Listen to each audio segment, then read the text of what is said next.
Hello students, welcome to BBPN online classes, and from today onwards we are going to start reading a new chapter and its name is A Different Kind of School, written by E.B. Lucas. जो कि आप अपने screen पे देख रहे हैं ये E.B. Lucas की पिक्चर है.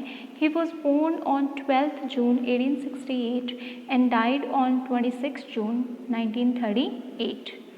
इंग्लिश ह्यूमरिस्ट है, एसेइस्ट है, प्ले राइट हैं, बायोग्राफर हैं, पब्लिशर थे, पोइट हैं, नॉवलिस्ट हैं, शॉर्ट स्टोरी राइटर हैं और एडिटर भी थे.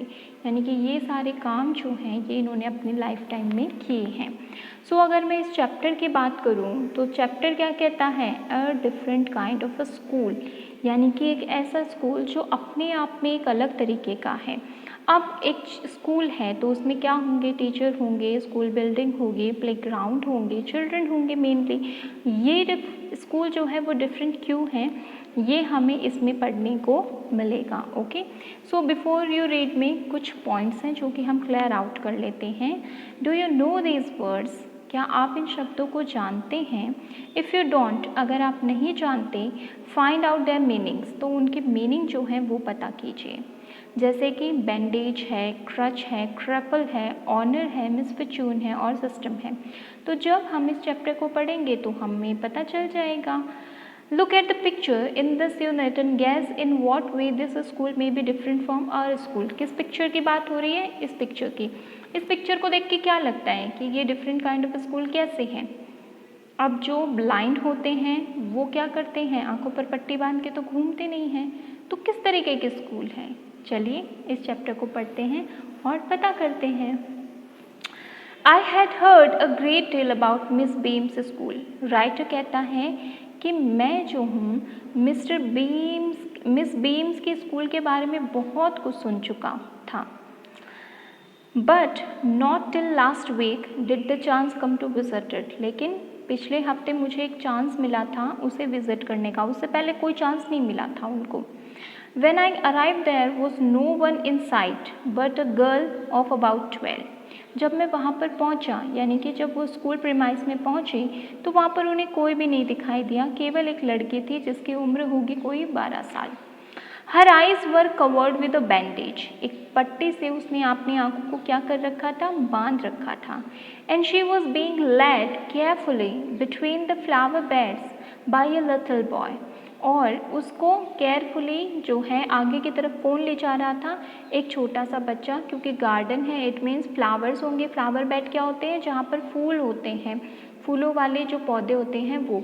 तो उसको वो बड़ी ही केयरफुली लेकर घूम रहा था या जा रहा था. Who was about 4 years younger. ठीक है, जो कि क्या था? 4 year younger था. किससे? उस 12 ईयर की लड़की से 4 साल जो है वो छोटा था, जो लड़का उसकी देखभाल कर रहा था. She stopped. अचानक से वो रुकती है. And it looked like she asked him. और ऐसा लगा कि वो उससे पूछ रही है who had come, कि कौन आया है. He seemed to be describing me to her. और राइटर कहता है कि वो छोटा बच्चा तो था, वो उस लड़की को मेरे बारे में बता रहा था. Then they passed on. और इसके बाद में वो वहाँ से दोनों के दोनों चले गए. Miss Beam was all that I had expected. Miss beam वैसी ही थी जैसा कि मैंने सोचा था. कैसी थी वो? मिडिल एज्ड, यानी कि 50 के अप्रॉक्स लेडी थी. फुल ऑफ अथॉरिटी, पूरा कमांड था उनके पास में. यट काइंडली एंड अंडरस्टैंडिंग, फिर भी वो बहुत ही नेचर में फ्रेंडली थी और समझदार थी. Her hair was beginning to turn grey. उसके हेयर जो थे वो सफ़ेद होने लगे थे. And she had the kind of plump figure that is like to be comforting to a homesick child. और उनके जो हाथ थे ना वो मोटे मोटे थे. इट मीन्स वो थोड़ी हेल्दी थी, जो कि एक बच्चे को जो है क्या करते हैं? बहुत कंफर्ट करते हैं. होम सिक चाइल्ड, होम सिक जिसे अपने घर वालों की याद आ रही हो ना, तो जब वो अपने हाथों से उसको प्यार करती है तो उस बच्चे को बड़ा अच्छा लगता होगा. I asked her some questions about her teaching method. तो मैंने उससे उसके टीचिंग मेथड के बारे में कुछ सवालात किए. Which I had heard were simple, जो कि मैंने सुना कि बहुत सिंपल वे में बहुत आसान से सवाल थे और बड़ी आसानी से जवाब दिए गए. Then no more than is needed to help them to learn how to do things. उसने जवाब क्या दिए हैं कि कुछ ज़्यादा कुछ नहीं करना पड़ता इनको ये चीज़ें समझाने के लिए कि चीज़ें कैसे करनी हैं। सिंपल स्पेलिंग्स उनको सिखाई जाती है बच्चों को, एडिशन सिखाया जाता है, सब्सट्रैक्शन सिखाया जाता है, मल्टीप्लिकेशन सिखाया जाता है। इसके साथ साथ में राइटिंग यानी लिखना कैसे है वो सिखाया जाता है।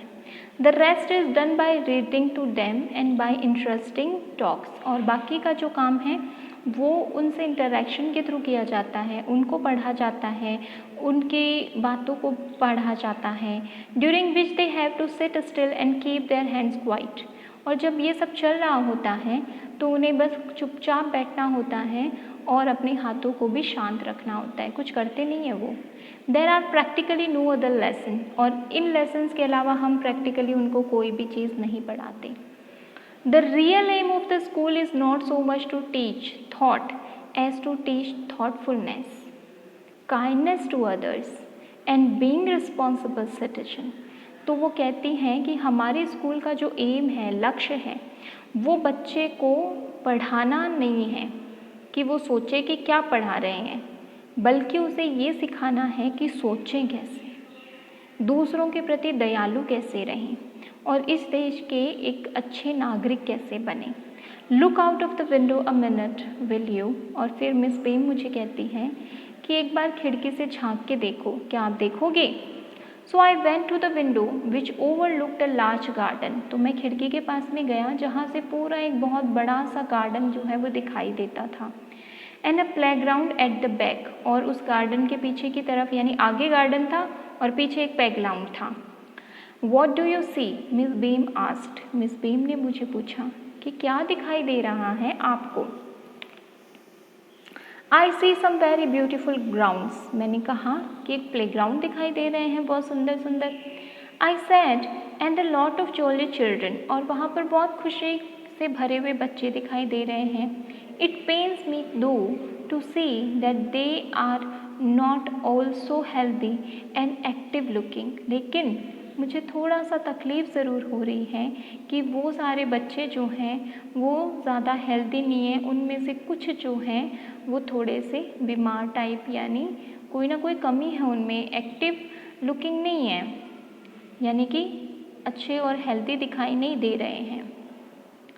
When I came in, जब मैं अंदर भी आया था, I saw one poor little girl being led about। तो मैं देख रहा था कि एक बच्ची जो है उसे कोई हाथ पकड़ के आगे की तरफ लेके जा रहा था, वो खुद से नहीं चल रही थी। She has some trouble with her eyes। शायद उसकी आँखों में कोई प्रॉब्लम थी।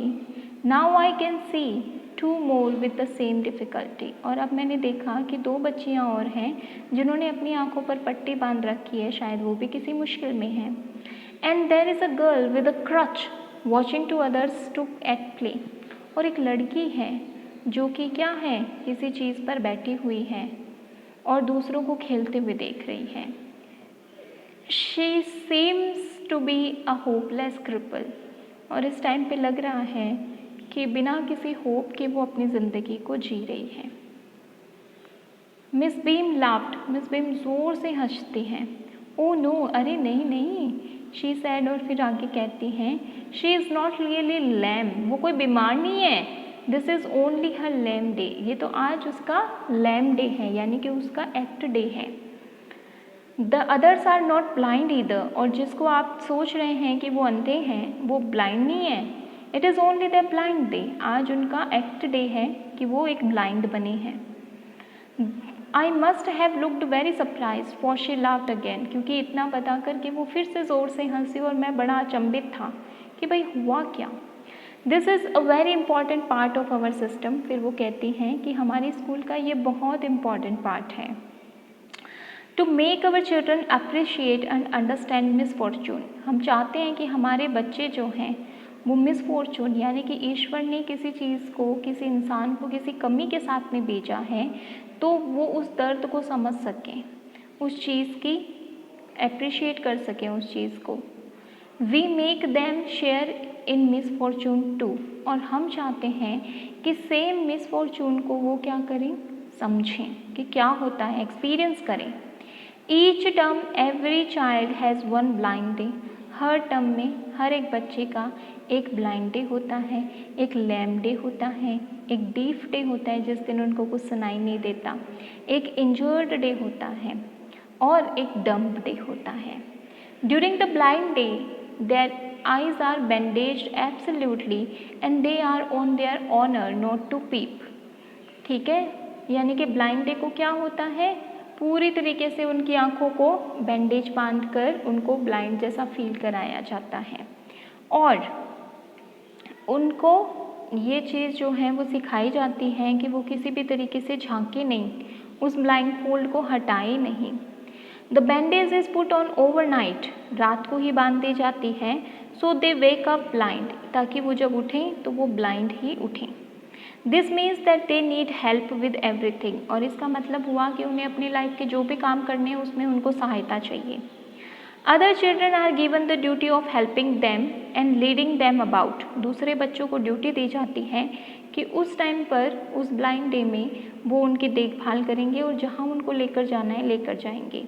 Both the they all learn so much this way, इस तरीके से बच्चे बहुत कुछ सोचते हैं, समझते हैं, ब्लाइंड भी और जो हेल्प कर रहे हैं वो भी। This is no misery about it, Miss Beam continued, कि ये कोई दयालुता नहीं है, ये कोई अनप्लेजेंटनेस नहीं है।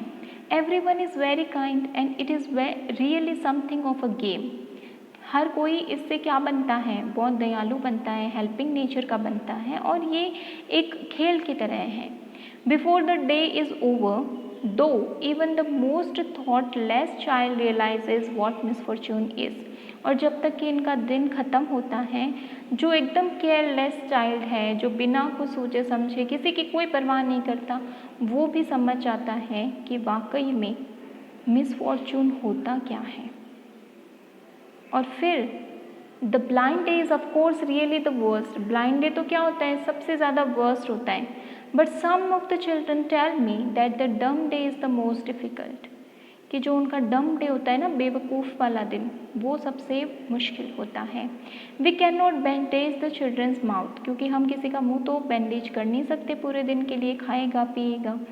सो they really have to exercise their will power, इसीलिए चीज़ें आते हुए भी उन्हें कंट्रोल करना पड़ता है कि उन्हें कुछ नहीं आता, बेवकूफ़ बनना पड़ता है।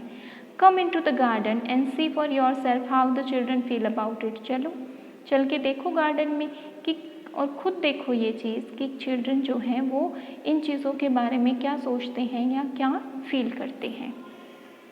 Miss Beam led me to one of the bandages girl, Miss Beam जो है वो मुझे एक अंधी ब्लाइंड लड़की के पास में उस दिन लेकर गई। Here is a gentleman come to talk to you said Miss Beam and left us, कि ये जेंटलमैन जो है वो तुमसे बात करने आए हैं। इस तरीके से उन्होंने उस ब्लाइंड गर्ल के साथ में मेरा इंट्रोडक्शन कराया और वो वहाँ से चली गई। और जाने के बाद में जो लड़की है उसने मुझसे किस तरीके से बात की या मैंने क्या क्वेश्चंस किए, वो हम पढ़ेंगे अपने नेक्स्ट वीडियो सेशन में। This is just for today, thank you everyone.